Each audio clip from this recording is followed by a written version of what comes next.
Good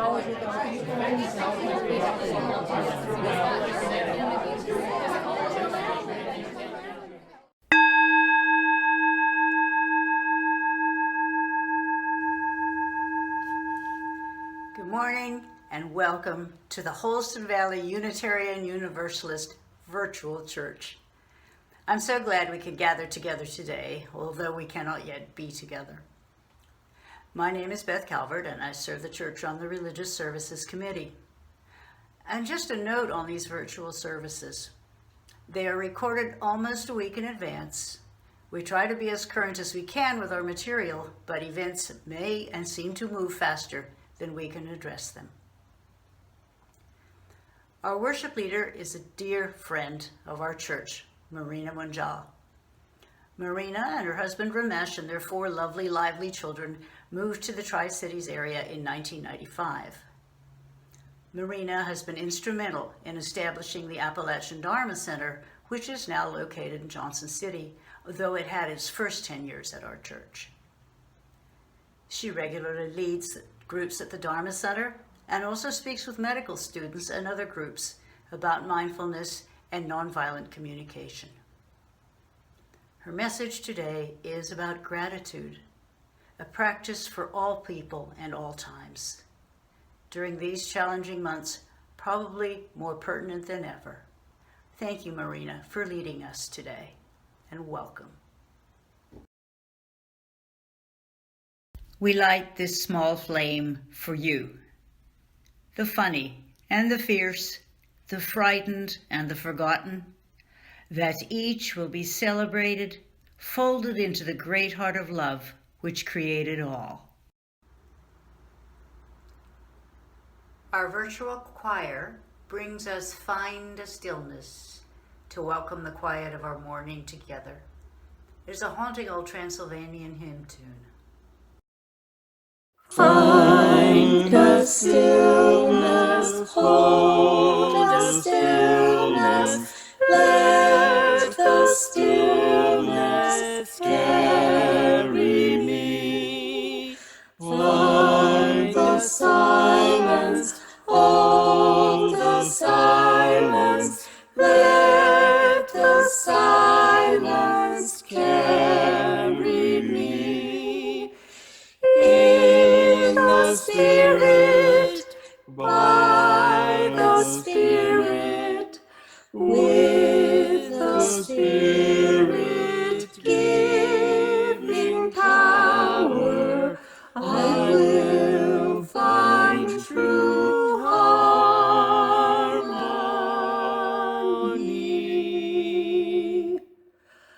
Seek the essence, hold the essence, let the essence carry me. Let me flower, help me flower, watch me flower, carry me.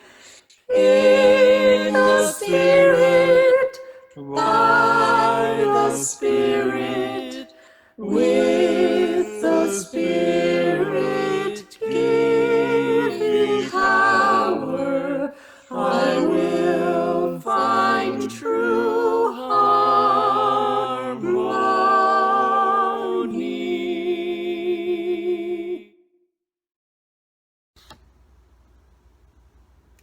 Our time of candle lighting is a time of sacred honoring and remembering. If you have a candle with you or just an imaginary one, please light it with this invitation by Mark Coots.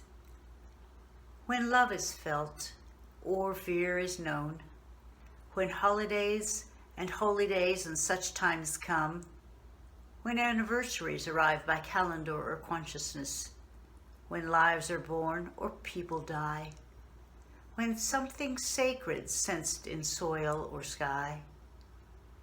Mark the time. Respond with thought or prayer or smile or grief. Let nothing living slip between the fingers of the mind. For all these things are holy things we will not, cannot find again.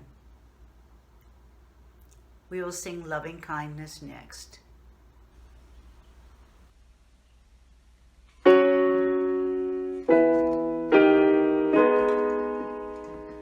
May we be filled with loving kindness.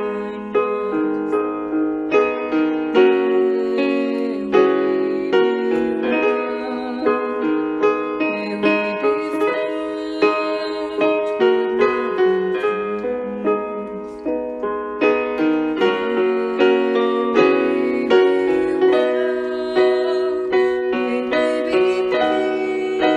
be filled with loving kindness.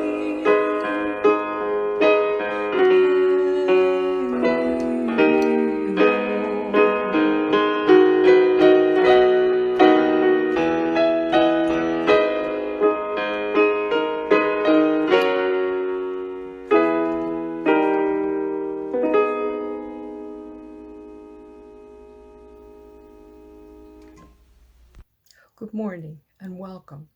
I am grateful for your presence. And it's actually that state of gratitude that this morning's talk is about. Ralph Waldo Emerson wrote, "Cultivate the habit of being grateful for every good thing that comes to you and to give thanks continuously. And because all things have contributed to your advancement, you should include all things in your gratitude." Well, being a lifelong fan of Pollyanna and her glad game, I'm also a fan of Buddhist emphasis on the gratitude practice. So what exactly is gratitude? The most common and simplest definition could include acknowledgement, appreciativeness, thankfulness. To this I add that Buddhists practice gratitude for all of life, good experiences and bad. Things happen, they change and shift, and sometimes we see those shifts as good or bad. It is our mind that makes these judgments. It's good, it's bad. When we practice gratitude, we realize that those judgments are choices and not necessarily facts. We can choose to focus on the good, or we can choose to focus on the bad. So our current situation in the world has brought us to quite a different place than we were about a year ago. Concern for our earthly environment, racial injustice, potential for natural disasters were there simmering, but have now come to a boil. Can we use our mind to respond from a place of calm and love, or will we resort to the habitual reacting from fear and anxiety? And which of these would be more likely to bring positive results? In Buddhism, it is a foremost concern to transform suffering. The mind is the main instrument to this end. So how can we use the mind as a tool for compassionate abiding, a guide for compassionate action? Current studies in neuroscience show the benefits, both physical and mental, of cultivating positive mind states. When expressing gratitude for what's positive in life, neural circuitry releases various hormones. Dopamine, which makes us feel good, serotonin, which enhances our mood, oxytocin, which facilitates trust and inhibits the stress hormone cortisol. And by continually strengthening these pathways, we become increasingly more likely to gravitate toward calm abiding rather than to painful states such as anxiety, hatred, fear, etc. Hebb's law states that neurons that fire together wire together. That is to say, the brain has the ability to form new neural connections. So do you control your mind, or does your mind control you? In our practice, we make the effort to move energy away from thoughts that are causing suffering to thoughts that reduce the potential for harm to ourselves and others. This is accomplished through concentration and focus. We can train and direct our own mind. We can change the focus of our thought energy. Rather than hate, we can choose love and acceptance. Rather than indifference and apathy, we can choose compassion and understanding. Rather than envy and jealousy, we can choose sympathetic joy. And instead of anxiety and prejudice, we can choose gratitude. To do this requires awareness, honesty, and patience, repetition, compassion, and the belief that the painful cycles of thought can be transformed all have a part in developing new patterns of thought. The transformation process can begin by setting a powerful new intention. We see the pain and suffering our unskillful thoughts might create, and we choose a different course. So in this time of heightened uncertainty and anxiety, perhaps we can turn to gratitude to diffuse the ticking bomb inside us. We might be asking ourselves, why has this happened to us? I don't like it like this. I want things to be back the way they were before. What did I do to deserve this? The mind can lead one down into quite a spiraling despair. But one of the great truths is that everything changes and nothing stays the same. Each day can offer so many gifts: life, love, nourishment, shelter, challenges, friendship, just the breath itself. Where do we choose to put our focus? Through our effort toward gratitude, we can open to the interconnected giving and receiving and recognize the presence of a power beyond self in our lives. So I'll end with a visit to our mental gym, where we can exercise and strengthen our gratitude muscle with a slightly altered guided meditation from Jack Kornfield. This will be a quick guide, but if you continue the practice in the future, fill in your own sources of gratitude and spend time truly contemplating what they have meant to your life.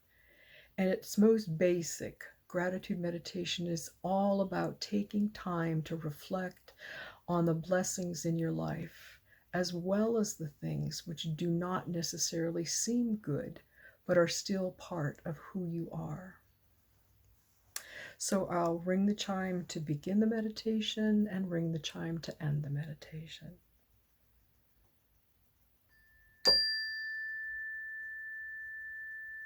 And just let yourself sit quietly and at ease. Allow your body to be relaxed and open.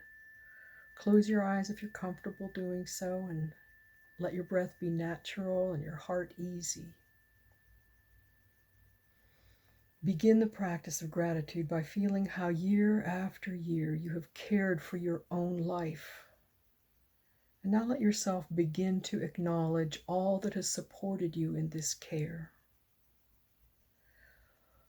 I acknowledge with gratitude the people, animals, plants, insects, creatures of the sky and sea, air and water, fire and earth, all whose joyful exertion blesses my life every day.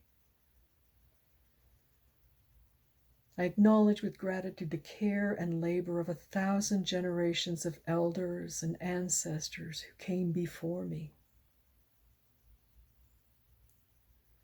I offer my gratitude for the safety and well-being I have been given. I offer my gratitude for the blessing of this earth I have been given. I offer my gratitude for the measure of health I have been given. I offer my gratitude for the family and friends I have been given. I offer my gratitude for the community I have been given. I offer my gratitude for the teachings and lessons I have been given. I offer my gratitude for the life I have been given. I offer my gratitude for each breath I take. From the serenity cultivated from this gratitude, may I aspire to become at all times, both now and forever, a protector for those without protection, a guide for those who have lost their way, a ship for those with oceans to cross, a bridge for those with rivers to cross, a sanctuary for those in danger, a lamp for those without light, a place of refuge for those who lack shelter, and a servant to all in need.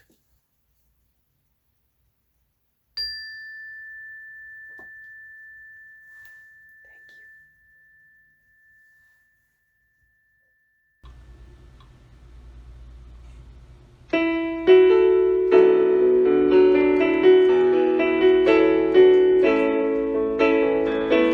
Oh, we give thanks for this precious day, for those gathered here and those far away, for the time we share with love and care. Oh, we give thanks for this precious day.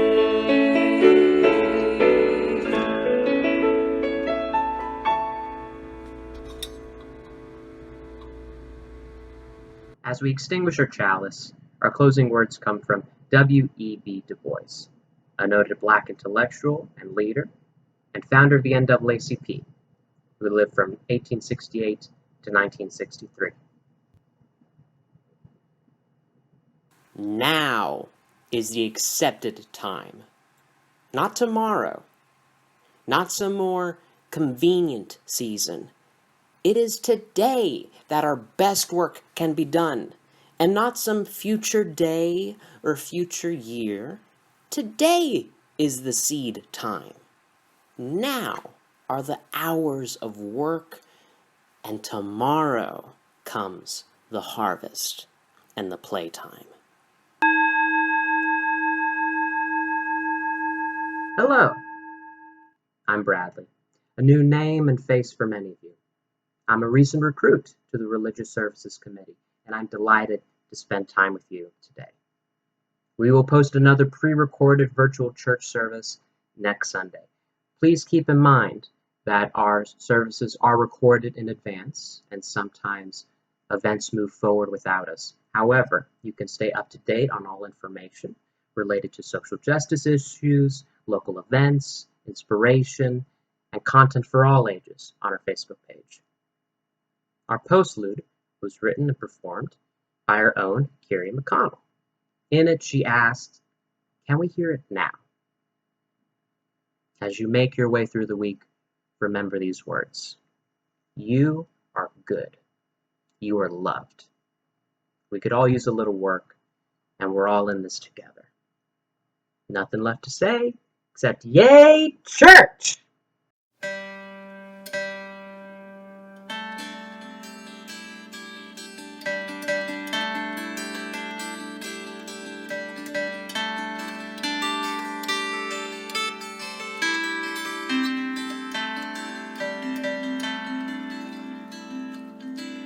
Reflecting on the past and times wasted, not listening with our souls, stating our plans without hearing the prayers, the songs of the universe, from muses that are sent to us. Their reason and wisdom hidden in forms we do not recognize. And we do not wonder what there is beyond our eyes. Can we hear it now? Can we hear the wisp of wisdom coming to me quietly? If we give into silence where they're waiting.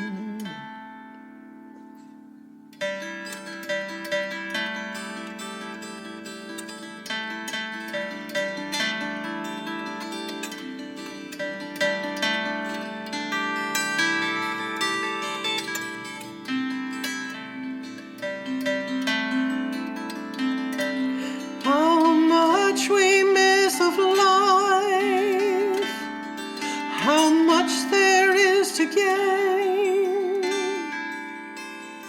Quietly feel it, quietly let it flow. Softly as the sighs of a breeze.